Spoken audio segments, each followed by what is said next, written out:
베드로전서 1장 1절에서 2절입니다. 예수 그리스도의 사도 베드로는 본도, 갈라디아, 갑바도기아, 아시아와 비두니아에 흩어진 나그네 곧 하나님 아버지의 미리 아심을 따라 성령이 거룩하게 하심으로 순종함과 예수 그리스도의 핏부림을 얻기 위하여 택하심을 받은 자들에게 편지하노니 은혜와 평강이 너희에게 더욱 많을지어다. 베드로전서는 AD 60에서 65년경에 쓰였을 것으로 많은 성서학자들은 생각하고 있습니다. 몇 가지 다른 이견이 있기도 하지만 그래도 대개 베드로 사도가 기록한 것으로 보고 있습니다. 편지의 형식을 띠고 있기 때문에 앞부분 1절과 2절에서는 먼저 간단한 인사말을 하고 있습니다.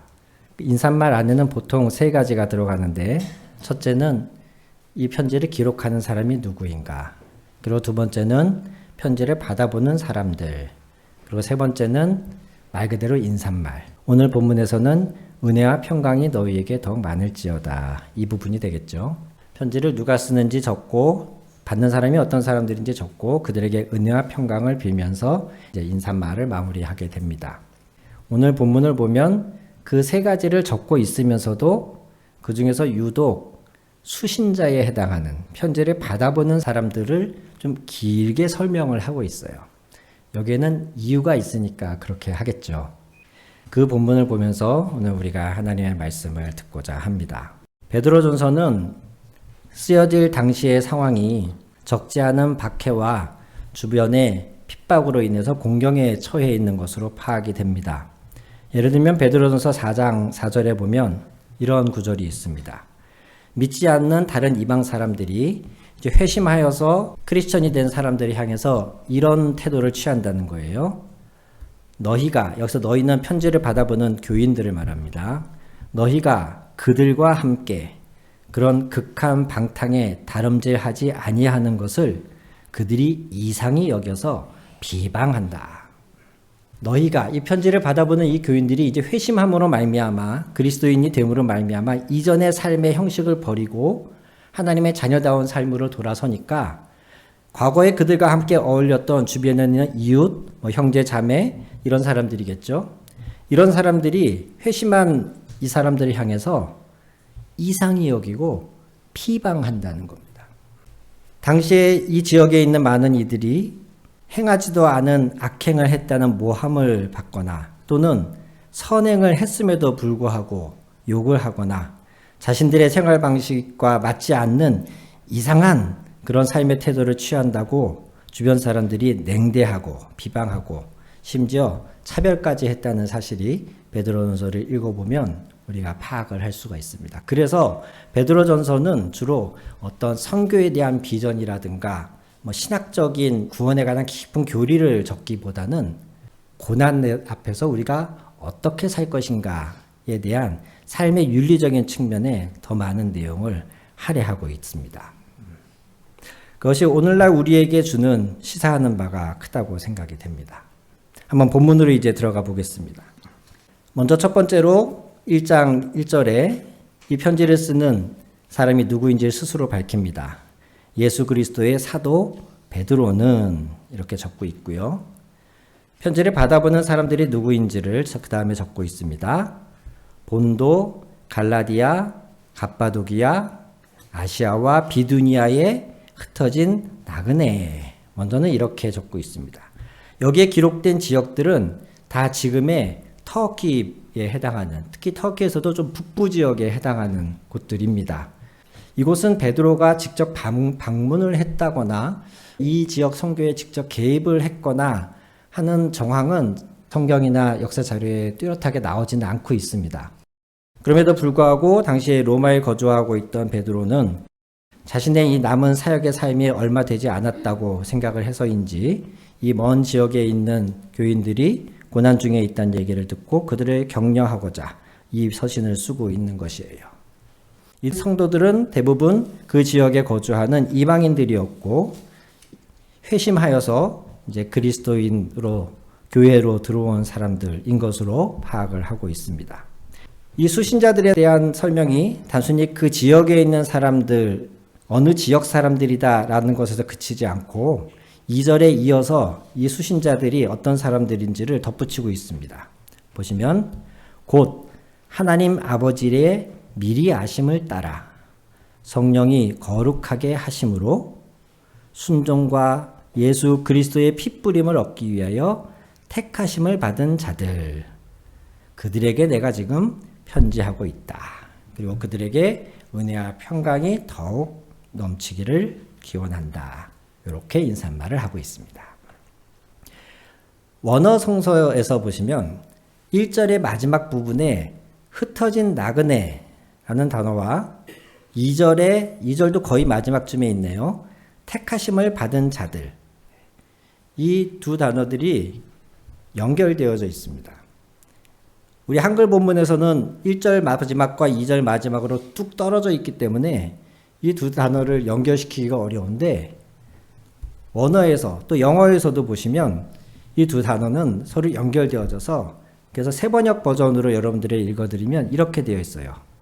흩어져서 사는 나그네들인 택하심을 입은 자들에게. 흩어져서 사는 나그네들인 택하심을 입은 자들에게. 이렇게 적고 있습니다. 베드로 사도가 이 편지를 쓰면서 편지를 받아서 읽게 될 사람들을 향해서 너희가 누구냐, 너희가 누구인지 다시 기억해라, 잊지 말아라. 베드로 사도가 스스로 생각하는 그리스도인이라고 하는 정체성을 여기에 담아내고 있는 거예요. 당신들이 누군지 아십니까? 당신들은 이 땅에서 사는 택함받은 나그네들입니다. 이러한 자각을 가지고 사는 사람도 있었겠고 그렇지 않은 사람도 있었겠죠. 저와 여러분도 성경을 읽다 보면 어떤 말씀이 은혜가 되면 아 맞아 라고 그 순간 다시 깨닫고 마음에 되새기지만 시간이 지나다 보면은 또 잊어버리게 되잖아요. 이 편지를 받아볼 사람들의 정체성을 베드로 사도가 이렇게 규정하고 시작하는 이유는 앞으로 적을 편지의 내용이 이걸 전제로 쓰고 있다는 거예요. 여러분이 그리고 우리가 그리스도인들이 어떤 존재인지 아십니까? 우리는 이 땅에서 택함받은 나그네들입니다. 이 정체성이 있기 때문에 우리는 이러한 일을 겪게 됩니다. 이렇게 살아야 됩니다. 이런 식으로 이제 편지를 써 나갈 것이기 때문에 인사말에서부터 베드로 사도는 이것을 선언하고 있는 것이에요. 택하심을 받은 자다. 저와 여기 계신 한 분 한 분 모두가 하나님의 예정하심과 미리 아심으로 하나님의 선택하심으로 부름받은 자들인 것을 믿습니다. 아멘. 여기서 택함 받은 자라는 표현은 하나님과 우리와의 관계를 의미합니다. 제가 중고등학교 때 문학의 밤 이런 거 선곡을 몇 번 해봤었는데 거기에 보면 주인공이 있고 남자 주인공, 여자 주인공이 있고 조연이 있고 그리고 이제 여타의 사람들은 지나가는 행인 1, 행인 2 이런 식으로 대본에 적혀 있어요. 주인공들은 이름도 나와요, 대본에.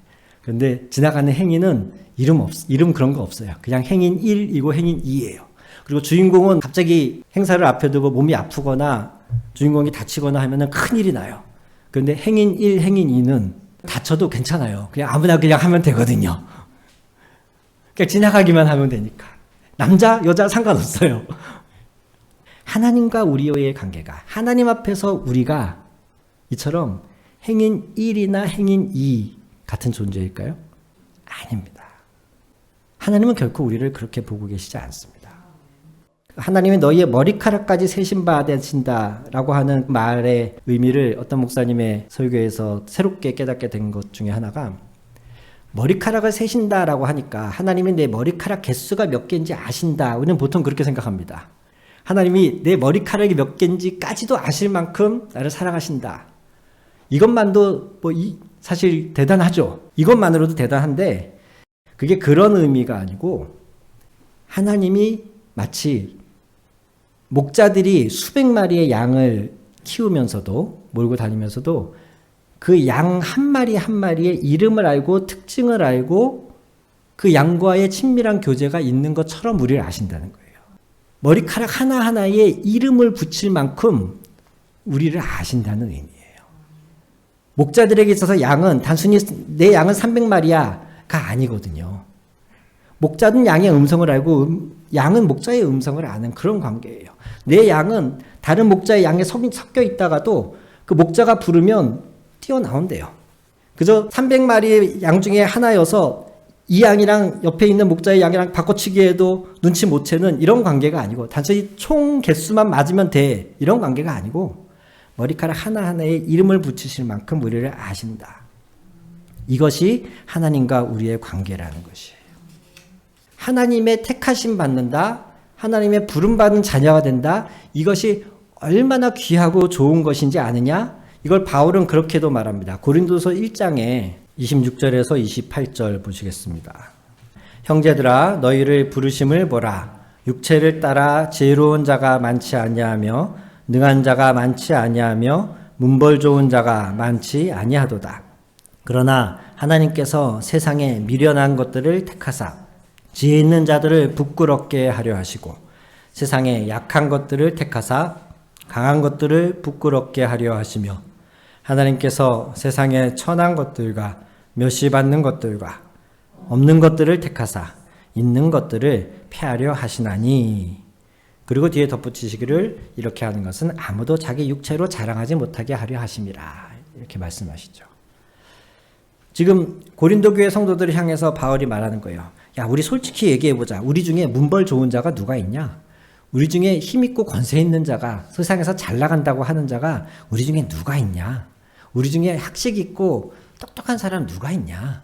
우리는 미련하고 우리는 권세도 없고 문벌 좋은 자도 없는 솔직히 우리 그런 사람들이지 않느냐? 근데 하나님이 왜 우리를 택하셨을까? 그리고 그런 우리가 이 세상에서 아무것도 내세울 것 없는 우리가 이곳에 있는 것, 이것이 과연 무슨 기쁨일까?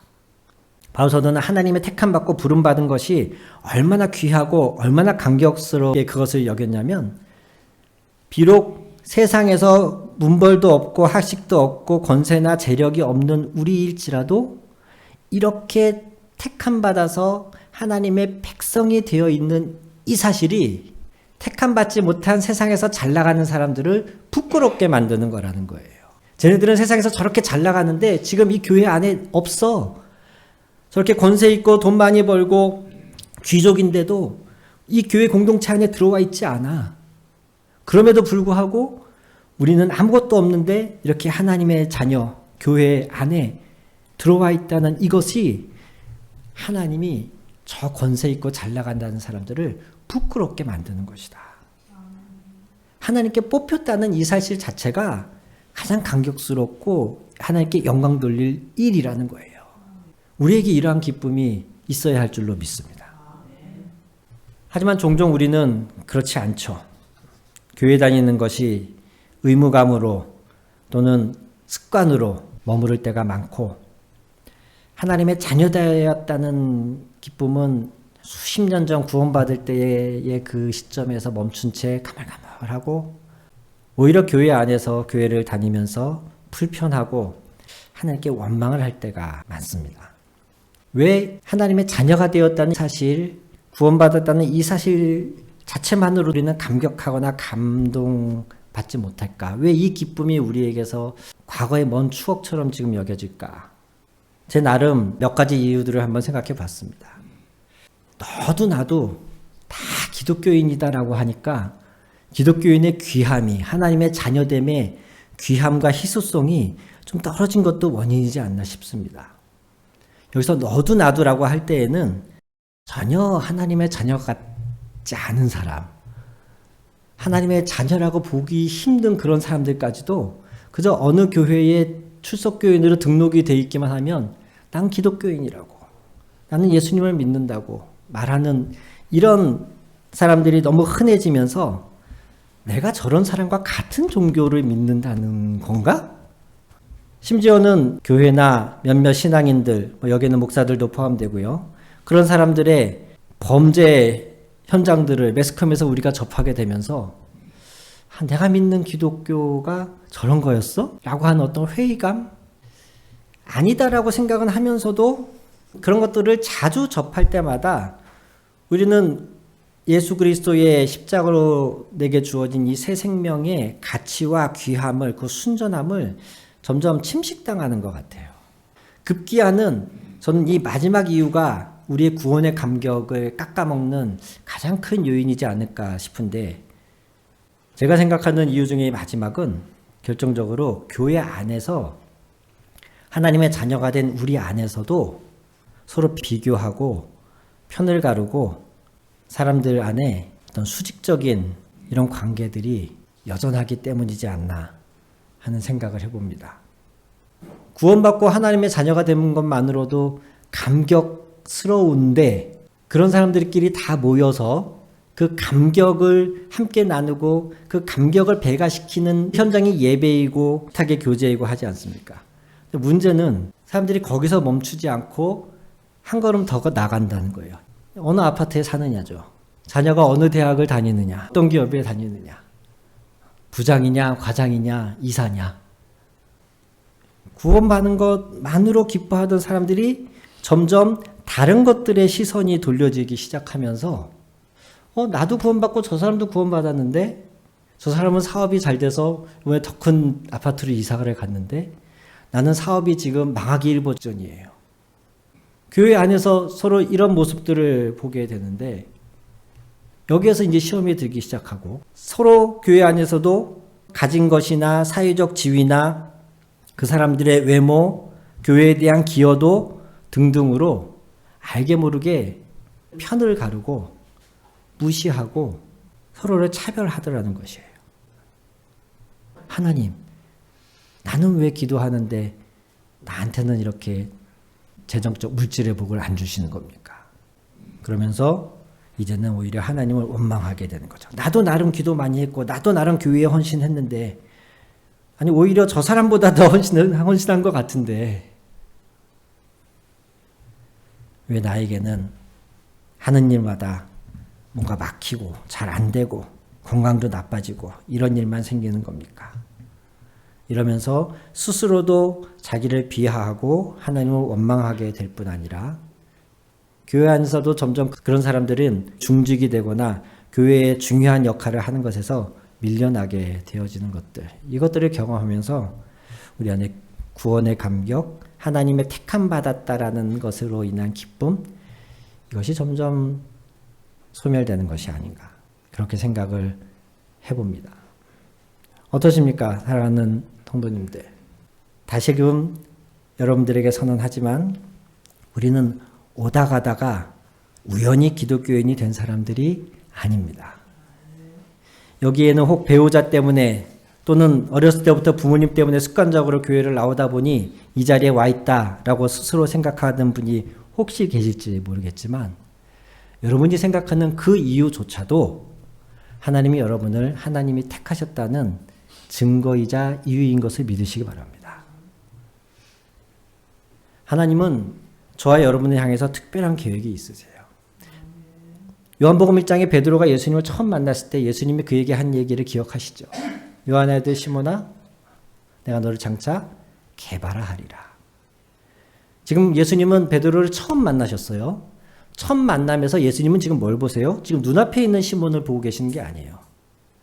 장차 그가 예수님과 함께 3년 동안 어떻게 동행하며 어떤 배움을 얻을 것인지, 그가 예수님을 어떻게 배신하고 그가 어떻게 다시 회심하고 나중에 교회의 어떤 지도자가 될 것인지, 예수님은 마치 사과 안에 든 씨앗을 보면서 이 씨앗이 나중에 싹이 나고 자라서 큰 나무가 되고 열매 맺을 것까지 한꺼번에 보시는 분처럼, 예수님은 시몬을 만나시면서 내가 너를 장차 개바라 하리라, 베드로가 되게 하리라, 반석이 되게 하리라 라고 선언하시는 예수님이십니다. 오늘 저와 여러분이 어쩌다 보니 이곳에 와 앉아 있는 것이 아니라 하나님의 이런 세밀한 계획 안에서 택함받고 부름받은 존재로서 이곳에 있다는 자부심과 자긍심과 확신을 가지시게 되기를 주님의 이름으로 축복합니다. 그리고 베드로 사도는 여기에 덧붙이기를, 하나님의 택함 받았다는 이 사실은, 즉 하나님과의 새로운 관계가 형성됨으로 말미암아 우리에게 필연적으로 따라오는 것이 있는데, 그것이 바로 세상에서는 우리가 나그네 된다는 것입니다. 이 둘을 떼어 놓을 수가 없습니다. 하나님께 택함 받았으면서 이 세상에서도 깊이 뿌리 내리고 잘 먹고 잘 사는 존재가 될 수 없다는 것이에요. 하나님께 택함 받은 사람은 세상에서는 필연적으로 나그네가 됩니다. 여기서 나그네라고 쓰인 단어는 오늘날 우리로 치자면 외국인 노동자나 난민 같은 의미예요. 이들에게는 두 가지의 큰 의미가 있었는데 소속이나 소유가 없다는 것이고요. 그가 지금 여기에 정착해서 머무르고 있고 일도 하고 있지만 이 땅은 내 고향도 아니고 내 집도 아니고 내 소유가 아니에요. 이런 사람들을 나그네라고 말해요. 그리고 단지 소유가 없고 소속이 없는 것만이 아니라 차별과 소외를 필연적으로 겪게 되어 있습니다. 우리나라에 들어와서 노동하고 있는 외국인들 같은 경우에도 그들이 한국인들보다 훨씬 못한 임금을 받으면서 어렵게 일들을 하고 있지 않습니까? 난민은 뭐 더더군다나 말할 것도 없고요. 그런 것처럼 나그네, 외국인 노동자, 난민이라고 하는 신분은 뿌리 내릴 수 있는 소속이나 소유도 없을 뿐더러 필연적으로 차별과 소외를, 불이익을 당하게 되어 있는데 하필 지금 베드로 사도는 우리가 세상에서는 그러한 존재다라고 말을 하고 있는 것이에요. 저희 교회에 도움받으러 오는 분 중에 매주 오시는 분, 거의 매주 오셨죠? 우리 아시죠? 네. 이 방송도 나가는 거라 제가 실명을 얘기할 수가 없는데 그분이 거의 15년 이상 노숙 생활을 하시다가 재작년에 기초생활수급자 신분을 얻으시고 LH의 도움을 받아서 장기전세 임대를 들어갔습니다. 15년 노숙하다가 자기 집이 생긴 거예요. 작은 원룸이긴 하지만 제가 감격스러웠어요. 사실 그분보다 본인보다는 제가 감격스럽더라고요. 그래서 저도 그랬고 우리 성도님들도 많이 도와주셨잖아요. 저는 내심 그렇게 생각했어요. 아, 이제 이분이 좀 다른 사람처럼 살 수 있겠구나. 먹고 자고 쉴 곳이 생기고 겨울에 따뜻하게 잘 수 있고 씻을 수 있는 공간만 생긴 것도 얼마나 대단합니까? 그래서 이분이 하루빨리 그 삶을 회복해서 노숙하던 그 삶에서 회복해서 남들 사는 것처럼만 최소한 살 수 있었으면 좋겠다 생각을 해서 이것저것 물건도 사다 드리고 식사할 수 있도록 식탁도 마련해 드리고 냄비, 그릇, 냉장고, 냉장고는 저희가 해드린 건 아니지만 이런 것들을 하나씩 갖춰가기 시작을 했어요. 그런데 어느 시점에서부턴가 이분이 자꾸 거절하시는 거예요.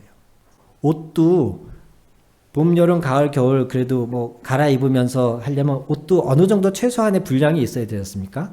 근데 싫대요. 지금 가지고 있는 것으로 충분하대요.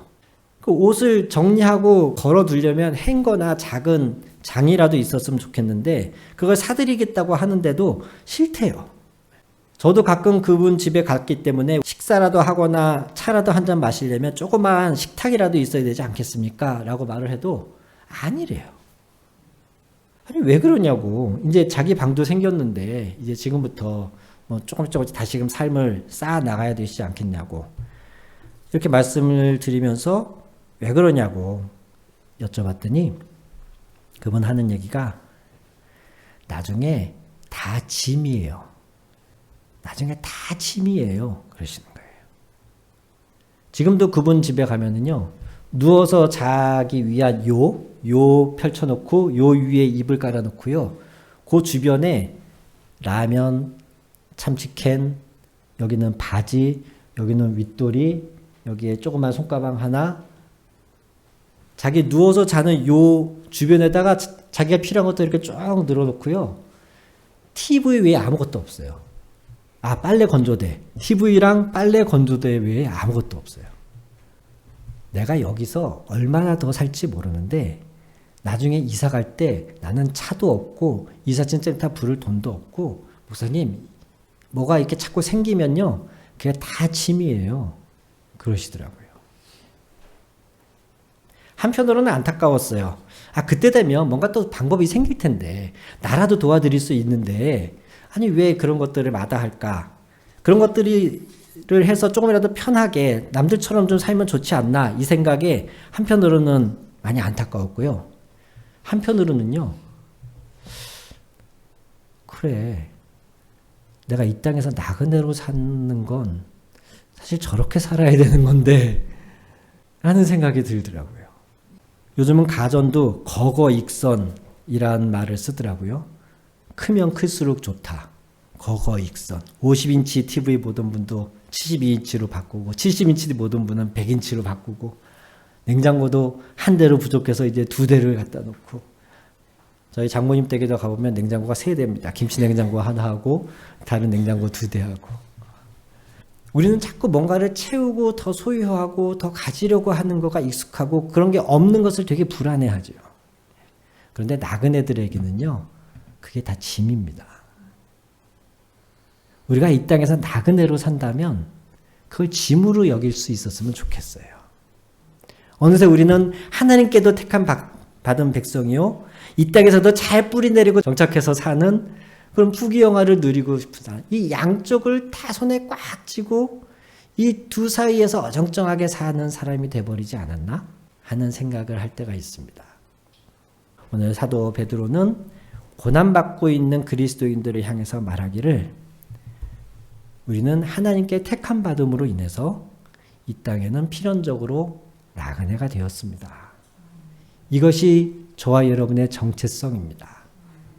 그러니 이 땅에서 고난과 비난과 사람들의 멸시 이것은 어찌 보면 당연한 것입니다.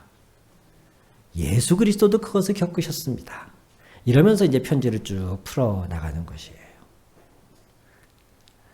사랑하는 성도 여러분, 하나님께 택함 받은 자들이라는 이 사실이 자칫 우리의 교만이나 다른 사람들을 배타적으로 바라보는 근원이 되어서는 안 되겠습니다.